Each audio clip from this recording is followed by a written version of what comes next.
사랑하는 여러분, 새해는 지났지만 그래도 여러분들 복 많이 받으시길 바랍니다. 여러분들뿐만 아니라 가정에도 복이 임하시길 바랍니다. 특별히 여러분들의 자녀에게도 임하길 소망합니다.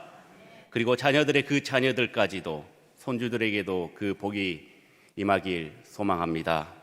여러분들의 사업장에 복이 임하길 원합니다. 여러분들의 직장에 복이 임하길 원합니다. 여러분들 월급 통장에 복이 임하길 원합니다. 그런데 이런 복을 말하면 싫어하는 사람은 아무도 없습니다. 아멘도 지금 제가 여기 부임한 지 한 3개월 정도 됐는데 역대급으로 가장 큰 아멘이 들렸습니다. 우리가 복을 받으려면 어떻게 무엇을 해야 하는지 우리는 어렸을 때부터 신앙생활 하신 분들은 너무나도 잘 알고 있습니다.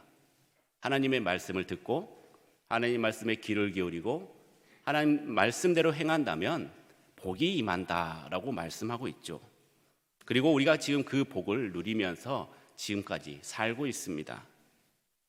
하나님께서 우리를 평가하시는 기준은 양자택일입니다.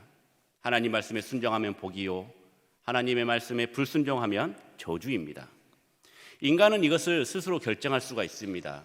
이 선택에 따라서 우리의 인생이 180도 바뀐다는 것이죠. 그에 따른 결정도 우리가 책임져야 합니다. 하나님께서는 가나안을 바로 코앞에 두고 있는 이스라엘 백성들에게 말씀의 순종의 여부에 따라 가나안의 복과 저주라는 극단적인 선택을 하게끔 만듭니다. 이것은 이스라엘 백성들에게 협박하듯이 겁을 주려는 것이 아닌 그들에게 지금까지 보호하셨던 하나님을 계속해서 순종하고 따르라는 선한 목적이 그 가운데 있었던 것입니다. 오늘 말씀을 통해서 하나님의 말씀을 순종함으로써 받는 복을 통해 우리도 그 복을 누리며 대대손손 믿음의 가문을 이어가는 모든 성교중앙교회 성도님들이 되길 주님의 이름으로 축원합니다. 먼저 말씀을 들으면 만민 중에 높임을 받게 됩니다. 28장은 27장과 마찬가지로 언약의 확충을 위해서 이스라엘 백성들이 반드시 해야 할 일에 대해서 기록하고 있습니다. 특히 28장은 하나님의 말씀에 대한 그 순종의 여부에 따라서 하나님의 복과 저주가 구체적으로 언급되어 있는 것을 우리가 볼 수 있습니다. 그것은 하나님의 여호와의 말씀을 듣고 순종하는 것으로 요약되고 이에 대해서 13절, 14절에는 좀 더 자세하게 소개하고 있죠. 우리 13절, 14절을 우리 함께 같이 읽도록 하겠습니다.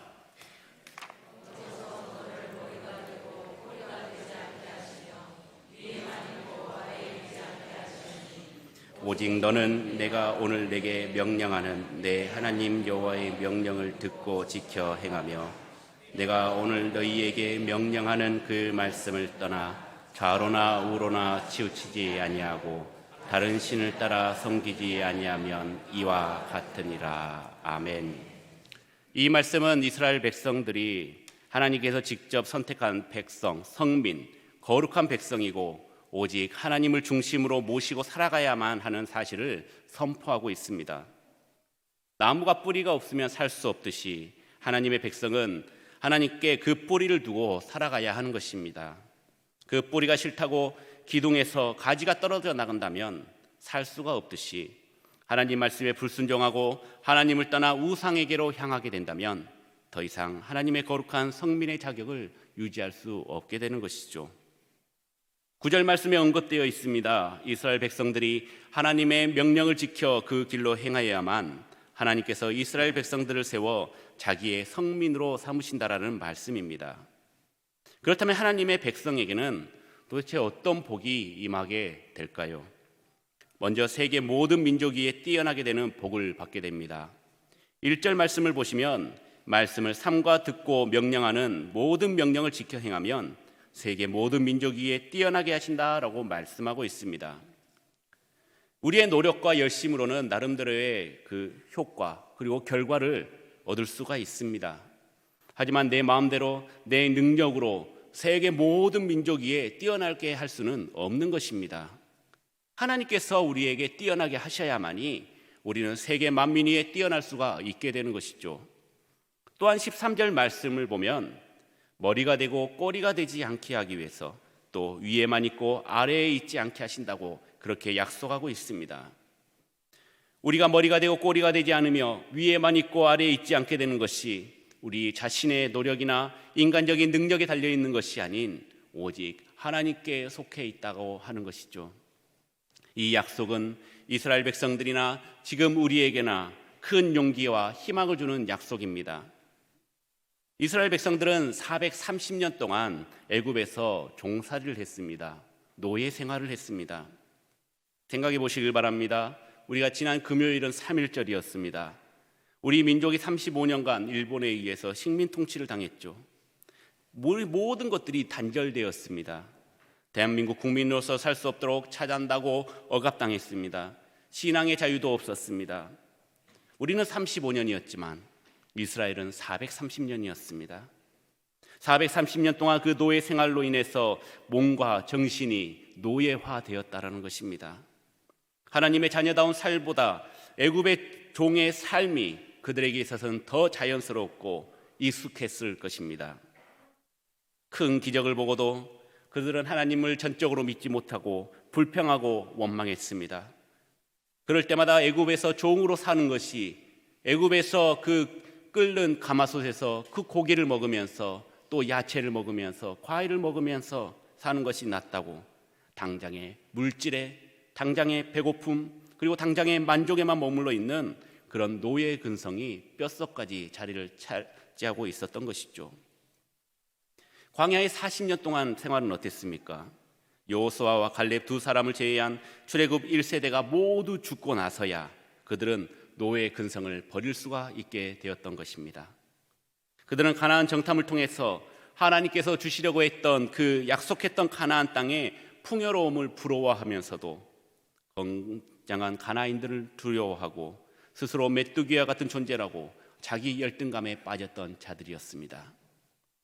이같이 철저하게 세상을 두려워하고 자기 열등감에 빠져있고 비굴한 노예 근성으로 조금만 어려움이 닥쳐와도 하나님과 모세를 원망하며 애굽을 그리워왔던 이스라엘 백성들에게 세상의 모든 민족보다 더 뛰어나게 하신다라는 그 하나님의 원대한 꿈은 인간적인 관점에서 봤을 때는 전혀 실현 가능성이 없어 보였던 것입니다. 이것은 어린아이가 마치 세계 복싱 챔피언과 싸워서 이길 수 있다고 말하는 것과 같습니다. 그러나 전능하신 하나님, 애굽에서 친히 이스라엘을 이끌어내신 하나님, 애굽의 군대를 홍해에 수장시킨 하나님은 이것을 얼마든지 할 수 있다라는 것입니다. 그런데 문제가 있다면 과연 이렇게 하실 수 있는 하나님을 우리가 말씀에 순종하는지 믿는지라는 것입니다. 하나님께서 인정하시는 그런 올바른 신앙, 그리고 하나님 제일주의 신앙에 든든히 기초를 둔다면 우리는 얼마든지 이 세상을 이길 수가 있고 정복할 수가 있는 것입니다. 그래서 사도 바울은 이렇게 얘기합니다. 내게 능력 주시는 자 안에서 내가 모든 것을 할 수 있느니라. 여러분들 하나님의 말씀, 하나님께서 주시는 그 능력대로 살 때에 모든 것을 할 수 있는 그 믿음이 여러분들 가운데 있으십니까? 우리에게 능력 주신 자 안에서 우리는 세상을 두려워할 필요가 없습니다. 오히려 본문 10절 말씀처럼 여호와의 이름이 너를 위하여 불리는 것을 보고 너를 두려워하리라. 아멘. 세상 사람들이 우리의 적이 하나님으로 인해서 두려워한다고 말씀하고 있습니다. 우리를 두려워합니다. 우리에게 하나님이 계시니 우리가 하나님의 자녀다, 우리는 하나님의 성도다, 이렇게 하는 것만으로도 세상의 사탄 마귀들은 우리를 두려워하고 감히 우리를 넘볼 수가 없다라는 것입니다. 사랑하는 성도 여러분, 하나님의 이름만 믿으시길 바랍니다. 하나님의 말씀을 들으시길 바랍니다. 그 말씀을 하나님의 명령으로 듣고 행하시길 바랍니다. 그렇게 한다면 하나님께서는 우리에게 세계 모든 민족보다 더 뛰어나게 하시고 이 모든 복이 임할 것이라고 약속하십니다. 그 약속을 믿고 기대하면서 말씀에 순종할 수 있는 믿음의 성도님들이 되시길 주님의 이름으로 축원합니다. 두 번째로 흡족한 은혜를 누리게 하십니다. 하나님의 말씀에 순종하는 자는 하나님의 흡족한 은혜를 복으로 받게 됩니다. 하나님의 흡족한 은혜는 두 가지로 나눌 수가 있는데요. 먼저 물질적인 복입니다. 말씀에 순종하면 가정과 여러분들의 재산의 복을 받게 됩니다. 이것은 오늘 본문을 보면은 4절에서는 내 몸의 자녀와 내 토지의 소산과 내 짐승의 새끼와 소와 양의 새끼가 복을 받는다라고 말씀하고 있습니다. 5절 말씀에는 어떻게 나옵니까? 내 광주리의 떡반죽 그릇이 복을 받을 것이며 라고 말씀하고 있습니다. 6절에서도 내가 들어와도 복을 받고 나가도 복을 받는 것이라 라고 축복을 내리고 있습니다.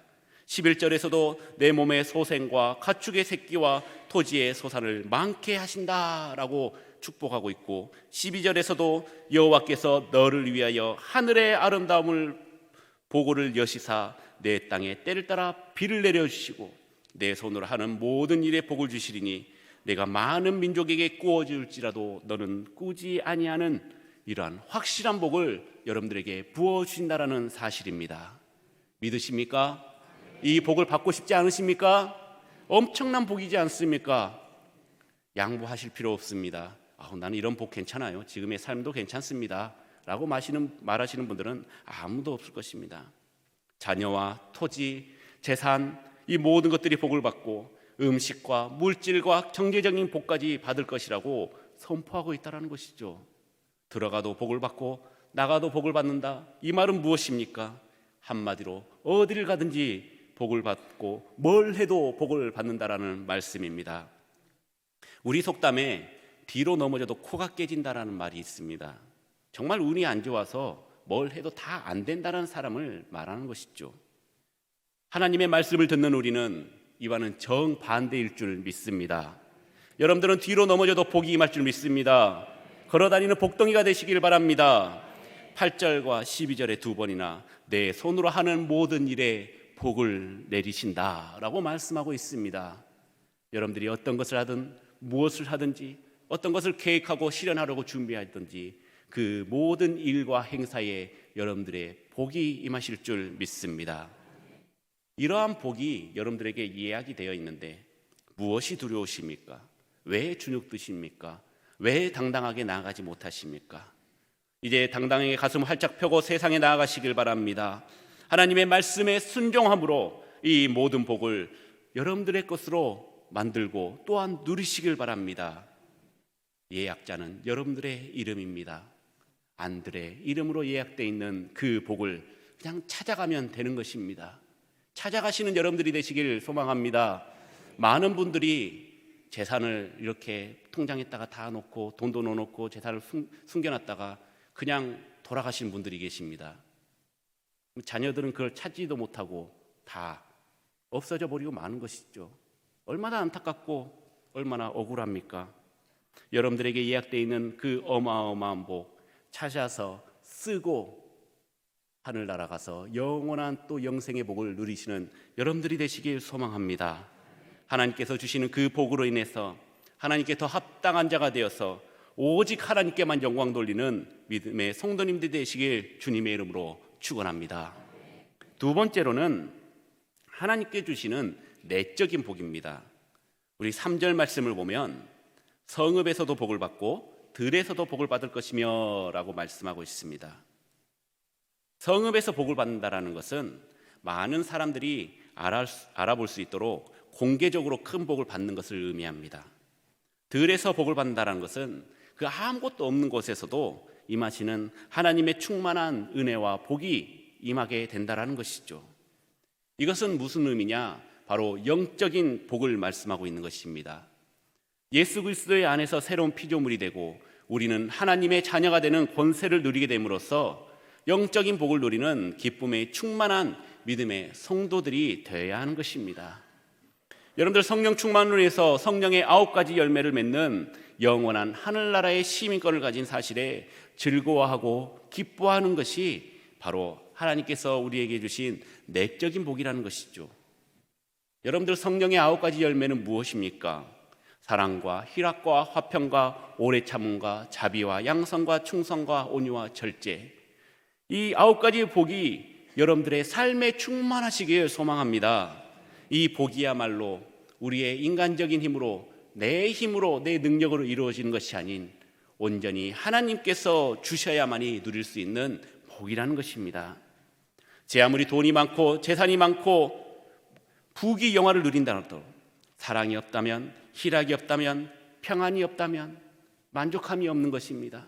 항상 부족함을 느끼고 항상 욕심을 부리고 그러다가 결국은 하나님을 만나지도 못한 채 세상 속에서 살다가 그냥 떠나버리고 마는 인생인 것이죠.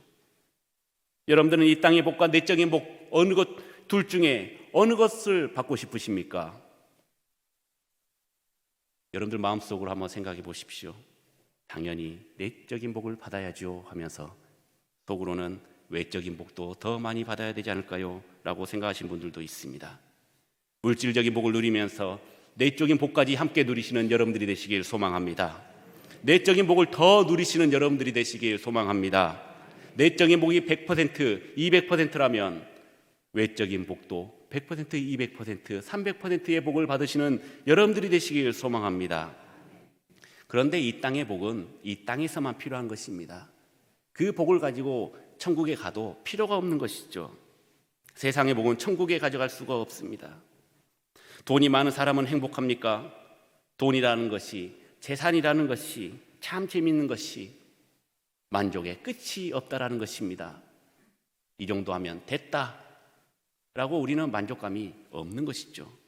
조금 더 갖고 싶고, 조금 더 갖고 싶고, 조금 더 갖고 싶고, 그러다가 처음에는 오르고 있는 그 행복을 누리다가 이제 조금만 떨어져도 항상 불행하고 그 행복마저도 사라지고 맙니다. 그래서 예수님께서는 이렇게 말씀하십니다. 무엇을 먹을까? 무엇을 마실까? 무엇을 입을까? 염려하지 말라. 우리에게 주신 물질의 복은 하나님께서 이 땅에서 선한 사역에 사용하라고 우리에게 잠시 맡겨둔 것이라는 것을 잊지 마시길 바랍니다. 우리는 그 물질을 지키는 청지기로서 지혜 있는 자가 되어서 온전히 하나님께 영광 돌리는 일에만 힘쓰고 집중해야 하는 것입니다. 그리고 순종하는 자에게 물질의 복과 영적인 복을 주시겠다는 그 약속은 모든 복의 근원이신 하나님과의 약속을 통해서만 받을 수가 있는 것입니다. 여러분들에게 하나님이 부어주셔서 넘쳐 흐르는 흡족한 은혜의 복이 여러분들 가운데 있길 축원합니다. 적당함에서 멈추지 마시고 물질의 그리고 영의 복이 충만히 채워지고 흘러넘치고 넘쳐 흘러서 하나님을 몰라서 그 복을 누리지 못하는 우리 불쌍한 어려운 이웃들, 가족들에게 그 복을 함께 나누어주는 믿음의 성도님들이 되시길 주의 이름으로 축원합니다. 마지막으로 하나님께서는 그 말씀에 순종하는 자에게 약속하신 것은 보호와 위로라는 것입니다. 우리 본문 7절 말씀을 우리 함께 봉독하겠습니다. 여호와께서 너를 대적하기 위해 일어난 적군들을 내 앞에서 패하게 하시리라. 그들이 한 길로 너를 치러 들어왔으나 내 앞에서 7길로 도망하리라. 아멘. 우리가 하나님의 말씀에 순종하고 그 말씀대로 살려고 하면 반드시 방해하는 세력들이 등장을 합니다. 예를 들어서 우리가 주의를 꼭 지키려고 하면 그날 하필 회사 체육대회 아니면 행사가 잡혀 있어가지고 교회를 못 나가게 하는 그런 방해 요소들이 생긴다는 것이죠. 또한 국가에서 시행하는 주요 시험들이 대부분 주일날 잡혀 있습니다. 그래서 우리 많은 청년들이 자격증을 따기 위해서 주일날 교회에 나오지 못하고 그 시험을 보러 가야 하는 것이죠. 참 난감한 상황입니다. 신앙생활을 한다라는 그 사실 때문에 조그만 행동이 잘못되어도 나를 욕하는 것보다는 우리 예수님을 욕합니다. 하나님을 욕합니다. 교회를 욕합니다. 예수님을 믿는다는 사실을 알면서도 세상 친구들은 내게 담배를 권하고 또 술도 권하고 또 도박도 권하고 있습니다. 사탄은 이 모양 저 모양으로 우리를 예수 그리스도의 사랑에서 끊으려고 온갖 수단과 방법을 동원하고 있는 것이죠.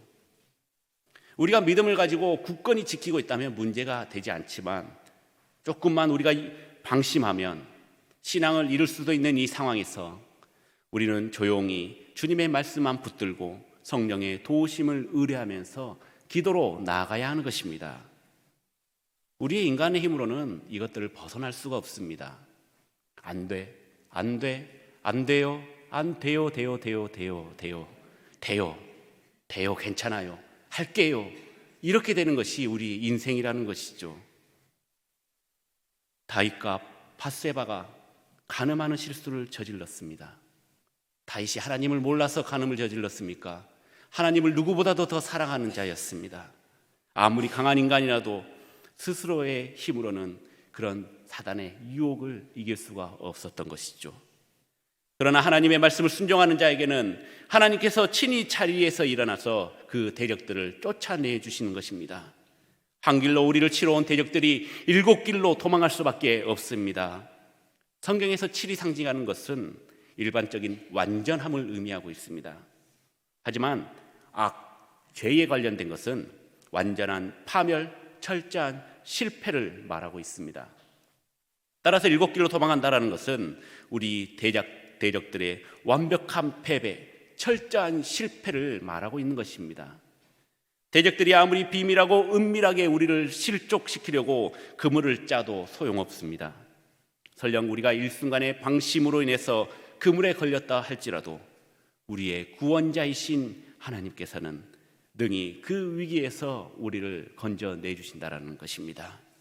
그리고 우리의 선한 목자이신 하나님께서 우리를 푸른 초장과 쉴만한 물가로 인도해 주시는 것입니다.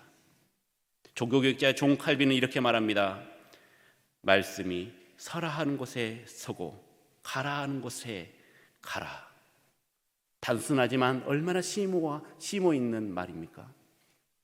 우리가 잘못다고 교만하고 하나님 앞에서 제목대로 해석하고 나아갈 때에 우리의 발은 실족하게 되고 우리의 삶은 위기가 찾아옵니다. 하지만 하나님의 말씀은 우리 발의 등이고 그리고 우리 발의 빛이라는 것을 우리는 알고 있기 때문에 우리의 어두운 앞길을 비춰주시는 그 말씀대로 살아갈 때 우리는 절대로 실족할 이유가 없는 것입니다. 어느 신학생이 미국으로 유학을 갔습니다. 가족을 데리고 갔는데 가서 살다 보니 경제적으로 너무 힘이 드는 거예요. 생각하는 것보다 학비도 비싸고 생활비도 만만치 않습니다. 고민 끝에 이 신학생은 하나님께 기도를 했습니다. 하나님, 제가 딱 1년만 일해서 돈 번 다음에 그 돈으로 신학 공부하겠습니다. 딱 1년만 봐주세요. 그런데 사실 이 기도는 하나님께 부탁하는 기도, 또 어떻게 지혜를 달라는 기도가 아니라 일방적인 통보의 기도였죠. 그리고 친지들에게 돈을 빌려서 조그만 햄버거 가게를 인수를 했습니다. 가게를 인수할 때 전 주인이 이렇게 말합니다. 이곳은 평일보다 일요일에 장사가 더 잘 되니까 한번 잘해보세요. 고민이 됐습니다. 근데 이왕 시작한 김에 주일 새벽 예배를 참석하고 또 아침에 일찍 새벽 예배 다녀온 후에 가게를 열기로 했습니다. 또한 출석하는 교회에서도 목사님께서 광고로 교인들에게 많이 이용해달라고 그렇게 부탁까지 했죠. 본인도 열심히 바쁘게 일했습니다. 그로부터 1년 후 이 가게는 어떻게 되었을까요? 성공했을까요? 부흥했을까요? 분점을 차렸을까요? 아닙니다. 쫄딱 망했습니다.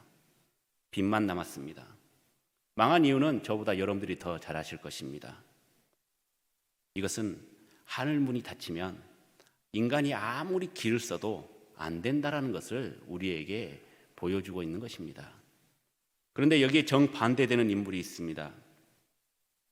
스코틀랜드의 한 작은 마을의 에딕 리들은 100m 달리기 금메달 유망주였습니다. 그러나 그는 여동생과 함께 중국 선교를 위해서 준비하고 있었고 기도하는 가운데 신앙과 육상 사이에서 매우 갈등을 겪고 있었습니다. 시간이 흘러 에릭 리들은 영국을 대표하는 육상 선수로 발탁되어 1924년 프랑스 올림픽에 출전하게 되었습니다. 그런데 올림픽 육상 시간표를 보니 100m 달리기가 주일날 열리는 거예요. 잠시 고민했습니다. 그런데 그는 불참하기로 했습니다. 그러자 영국의 국민들은 비난이 폭주했습니다. 옹졸한 크리스천, 매국노, 그거 한번 10초면 뛰는 것을 그 10초를 뛰지 않아서 왜 이렇게 영국을 부끄럽게 하느냐, 먹칠을 하느냐, 이렇게 많은 그런 질타를 받았습니다. 그러나 그는 묵묵히 그 질타를 감수했습니다. 우여곡절 끝에 그는 400m 달리기 종목에 출전하게 되었습니다. 달리기라고 똑같은 달리기가 아니더라고요. 100m하고 400m는 완전히 다른 경기입니다. 주종목이 아니기에 우승을 꿈도 꾸지 못했습니다. 그런데 웬일입니까? 세계 신기록으로 1등을 차지하게 되었습니다. 그리고 나중에 그가 이렇게 고백합니다. 처음 200m는 내가 최선을 다해 빨리 달렸습니다. 나머지 200m는 하나님께서 함께 해주심으로 더 빨리 달릴 수가 있었습니다. 인간적인 조건들은 최악의 조건입니다. 내 전공이 아닌 거에 1등을 하는 것은 쉽지가 않습니다. 거의 불가능하게 가까운 것이죠. 정신적인 공격으로 마음이 피폐해졌을 수도 있습니다. 하지만 하늘 문이 열리니 불가능한 일이 가능하게 된 것이죠. 그리고 에릭 리들은 선교사가 되어서 중국에서 선교 활동을 하다가 제2차 세계대전 당시 일본군에게 잡혀서 수용소에서 비참히 지내던 영국 포로들과 중국인들에게 희망과 복음의 메시지를 전하다가 전쟁의 끝나기 몇 달을 남겨둔 1945년 4월 21일 질병으로 인해서 하나님 품으로 돌아갔습니다. 이 에릭 리들의 이야기를 영화로 만들었는데 이것은 우리가 너무나도 잘 아는 불의 전차라는 영화입니다. 사랑하는 여러분, 하나님께서 특별하게 그리고 귀하게 여기시며 큰 복을 약속한 성도가 있습니다. 모든 세계 만민 중에 뛰어나게 하시고 또한 물질과 영적인 복을 내려주시고 악한 대적들로부터 보호와 위로를 베푸시는 것. 이러한 특별한 대접을 받을 수 있는 자, 그것은 오직 하나님의 말씀을 순종하고 그 말씀을 지키는 자인 것입니다. 매일매일 하나님을 생각하며 하나님의 제일주의로서 살아가시길 바랍니다. 이 넘치는 복을 쌓을 곳이 없도록 후이되어 누르고 흔들어 넘치도록 받으시는 우리 믿음의 성교중앙교회 성도님들이 되시길 주님의 이름으로 축원합니다.